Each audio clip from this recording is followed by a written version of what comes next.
મહત્વના સમાચાર સામે આવી રહ્યા છે સાબરકાંઠાથી।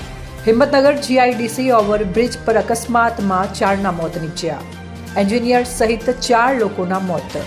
નેશનલ હાઈવે ઓથોરિટી હાઈવેના ઓવરબ્રિજના સમારકામ દરમિયાન અકસ્માત સર્જાયો।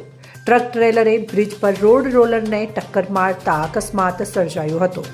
રોડ રોલર અને ટ્રેલર નીચે કચડાઈ જતા 4 લોકોના મોત નીપજ્યા। 4 પૈકી 3 શ્રમિકો અને હાઈવે કોન્ટ્રાક્ટર એજન્સીના એન્જિનિયરનું મોત નીપજ્યું। આજે કેન્દ્રીય પરિવહન મંત્રી નીતિન ગડકરી અને સીએમ આવતા હોવાથી ચાલી રહ્યું હતું સમારકામ। હિંમતનગર ચિલોડા હાઈવેની ક્ષતિઓ દૂર કરવા રાત દિવસ કામ હાથ ધરાયું હતું। સાબરકાંઠા ન્યૂઝ 24ને સબસ્ક્રાઇબ કરી લાઇક કરવાનું ભૂલશો નહીં, જેથી આવનારા સમયમાં ઝડપથી આપના સુધી સમાચાર પ્રાપ્ત થઈ શકે।